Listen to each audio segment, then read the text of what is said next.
সেদিন নাফরমান তুমি বুঝবা আযাব কাকে বলে। ইয়াওয়াদ্দুল মুজরিমু লাউ ইয়াফতাদি মিন আযাবি ইয়াউমিইদিন বিবানিহি ওয়া সাহিবাতিহি ওয়া আখি ওয়া ফাসিলাতিহি আল্লাতী তু'বি ওয়া মান ফিল আরদি জামিআ সুম্মা ইউনজি। আল্লাহ বলে সেদিন হাসরের ময়দানে নাফরমান পাপী আল্লাহকে বলবে, আল্লাহ আমার সবগুলো ছেলে মেয়েকে জাহান্নামে দিয়ে দেন, আমারে বাঁচায় দেন। আমার স্ত্রীকে জাহান্নামে দিয়ে দেন, আমারে বাঁচায় দেন। আমার ভাই বোনদেরকে জাহান্নামে দিয়ে দেন, আমারে বাঁচায় দেন। আমার মহল্লাবাসী গ্রামবাসীকে, যাদের মাঝে আমি বড় হয়েছি, লালিত পালিত হয়েছি, তাদেরকে জাহান্নামে দিয়ে দেন, আমারে শুধু বাঁচায় দেন। ওমান ফিল আরদি জামিআ, আল্লাহ প্রথম দিন থেকে শেষ পর্যন্ত এই পৃথিবীর যত মানুষ আজকে হাসরের ময়দানে আছে সবাইকে জাহান্নামে দিয়ে দেন, আমি একা আমারে বাঁচায় দেন। আল্লাহ বলেন আযাবের তীব্রতায় সেদিন হাসরের ময়দানে নাফরমান ছটফট করে বলবে, আল্লাহ গোটা পৃথিবী প্রয়োজনে আযাব দেন, আমারে বাঁচায় দেন। সুম্মা ইউনজি, কাল্লা, আল্লাহ বলে কাল্লা,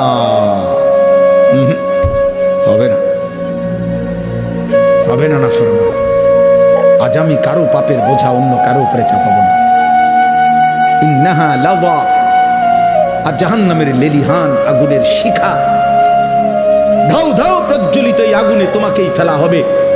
নাযাআতাল লিশাওয়া, আর ফেললেই এক সেকেন্ডে নাফরমান তোমার সমস্ত চামড়া খসে ফেলবে, তুলে ফেলবে,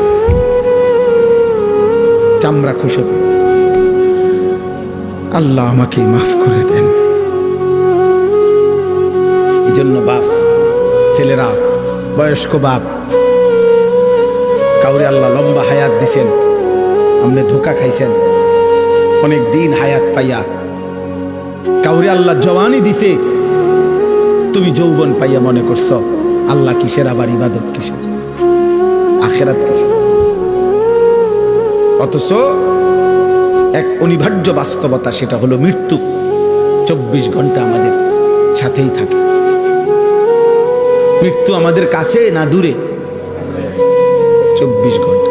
রাসূলুল্লাহ সাল্লাল্লাহু আলাইহি ওয়াসাল্লাম ইরশাদ করেছেন, সালাতুন মান কুন্না ফীহি ওয়াজাদা হালাওয়াতাল ঈমান। তিনটি বিষয় এমন আছে, তিনটি অভ্যাস, তিনটি জিনিস কোন মুমিনের মধ্যে, যার মধ্যে আছে, আল্লাহ নবী সাল্লাল্লাহু আলাইহি সাল্লাম বলেন সে ঈমানের স্বাদ মজা পেয়ে গেল, ঈমানের স্বাদ পেল। এক নাম্বার হলো আইয়াকুন আল্লাহু ওয়া রাসূলুহু আহাব্বা ইলাইহি মিম্মা সিওয়াহুমা। আল্লাহ এবং তার রাসূল যার কাছে তার জীবনের সবকিছু, দুনিয়ার সবকিছুর চাইতে সর্বাধিক প্রিয়। একটা সুন্দর কথা, মাশাআল্লাহ, আমি আইসাই প্রথম আব্দুস সবুর যে কথাটা বলছি, আমিও খেয়াল করলাম যে চমৎকার কথা, লক্ষণীয় একটা কথা, যে আমাদের কোনো কবরবাসীর জন্য এটা না বলা যে আল্লাহ তাকে জান্নাতের সর্বোচ্চ মাকাম দান করেন। কারণ সর্বোচ্চ মাকাম তো কার? রাসূলুল্লাহ সাল্লাল্লাহু আলাইহি সাল্লামের জন্য। এইটাই আইসে আমি প্রথম শুনছি, সে বলতেছে ওইসব, তখন আমি উজু করতেছি। মাশাআল্লাহ, এটা একটা সুন্দর কথা, একটা দারুণ তথ্য, ছোট্ট কথা কিন্তু মনে রাখার মতো, যে আমরা আমাদের মাইয়েতের জন্য এটা দোয়া করতে পারি যে আল্লাহ তাকে জান্নাতের উঁচা মাকাম দান, আলা মাকাম দান। এবার কতটুকু উঁচা সেটা আল্লাহ তাআলার ফয়সালা। সেটা কার ফয়সালা? আল্লাহ তাআলার ফয়সালা। সর্বশেষ যেই ব্যক্তি জান্নাতে ঢুকবে, শেষ, তো তার জান্নাতটাও 10 দুনিয়া বরাবর, 10 দুনিয়া বরাবর। আর দুনিয়া ও আশারাতু আমসালি, দুনিয়া এবং 10টা সমপরিমাণ।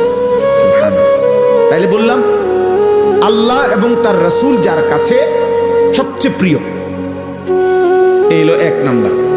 এইটা, এই গুণ যার মধ্যে আছে, সে ঈমানের স্বাদ, ঈমানের মজা পেল।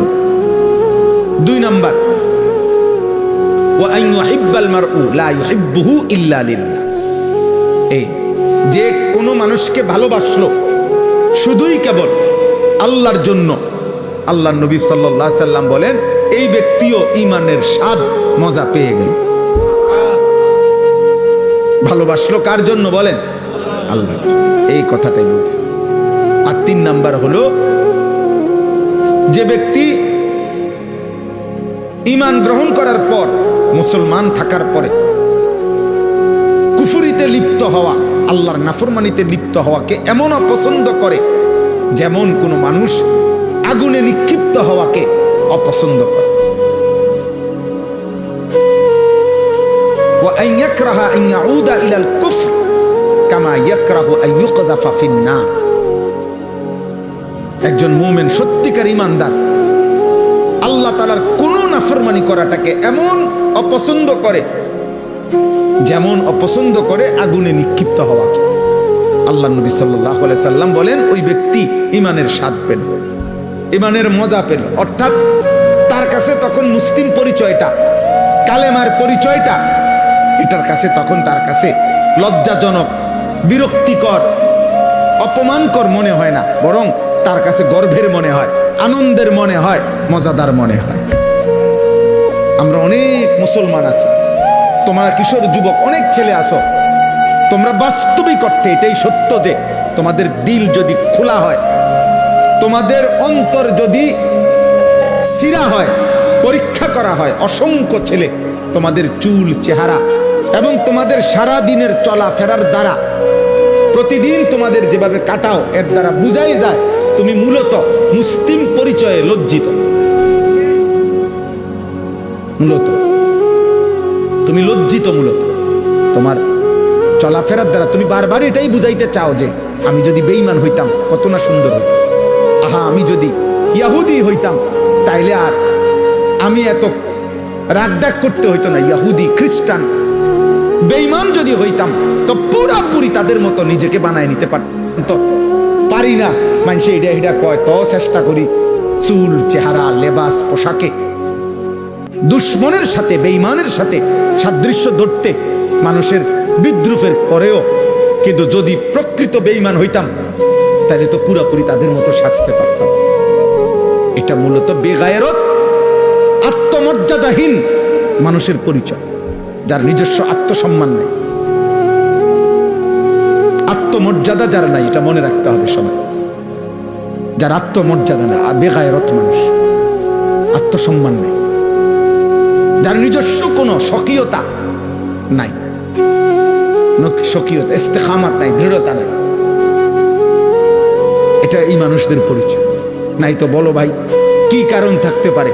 পৃথিবীর সমস্ত মানুষের বিশ্লেষণ, পরীক্ষায় আমাদের নবী সাল্লাল্লাহু আলাইহি ওয়াসাল্লামের 24 ঘন্টার 63 বছরের প্রতি সেকেন্ড গোটা পৃথিবীর সকলের পরীক্ষায়, ইমানদার, দুশ্মন, কাফের, বেঈমান সকলের বিশ্লেষণে আমাদের নবী সাল্লাল্লাহু আলাইহি সাল্লামের 24 ঘন্টার প্রতি সেকেন্ড 63 বছর সবচেয়ে সুন্দর, নিখুঁত, পবিত্র, চমৎকার।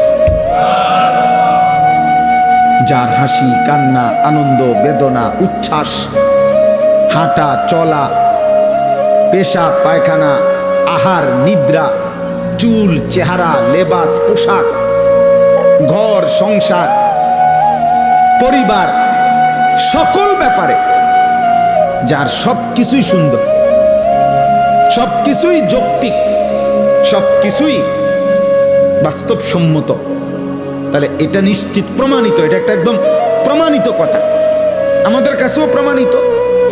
আমাদের কাছে তো কোরআন আছে, ওয়া ইন্নাকা লাআলা খুলুকিন আযীম। আল্লাহ কসম করে বলছে আমি আপনাকে বন্ধু গোটা কায়নাতের সর্বশ্রেষ্ঠ, সর্বোত্তম যোগ্যতা, আখলাক দিয়ে আমি আল্লাহ তাআলা আপনাকে সাজাইছি, বানাইছি, পাঠাইছি। বুইসতু লিউতাম্মিমা মাকারিমাল আখলাক। নবী সাল্লাল্লাহু আলাইহি সাল্লাম বলেন সকল চরিত্রের সর্বোচ্চ শ্রেষ্ঠত্ব দিয়েই আল্লাহ আমাকে পাঠিয়েছেন। তাহলে এটা তো কোরআন সুন্নাহ দ্বারা প্রমাণিতই। এমনকি কাফের বেঈমানদের যুক্তি, বৈজ্ঞানিক গবেষণা দ্বারাও এটা প্রমাণিত। তাহলে কি যুক্তি থাকতে পারে? আমার কথা হলো রাসূলুল্লাহ সাল্লাল্লাহু আলাইহি সাল্লামের সুন্নাতের মোকাবেলায় সাহাবায়ে কেরামের চলন বলনের মোকাবেলা। ও বলল এখন মৌলানা আব্দুস সবুর আপনাদের সামনে যে নবী সাল্লাল্লাহু আলাইহি সাল্লামের একজন সাহাবী যে যুদ্ধের ময়দানে মনে করেন এই মাত্র কালেমা গ্রহণ করে যুদ্ধ করে নগদ শহীদ হয়ে গেছে, এক ওয়াক্ত নামাজ পড়ে নাই, একটা টাকা সদকা করে নাই, কারণ সময়ই পাই নাই, ঈমান আনছে যুদ্ধের ময়দানে, যুদ্ধ করে তৎক্ষণাৎ কি হয়ে গেছে, শহীদ হয়ে গেছে।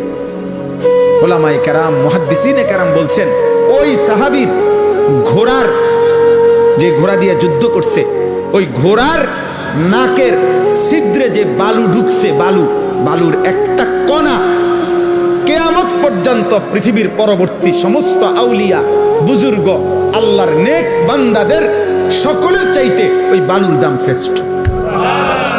গুবারুন ফি আনফি ফারাসে রাসূলিল্লাহ, হযরত আব্দুল্লাহ ইবনে মুবারক রাহমাতুল্লাহ আলাইহির কওলে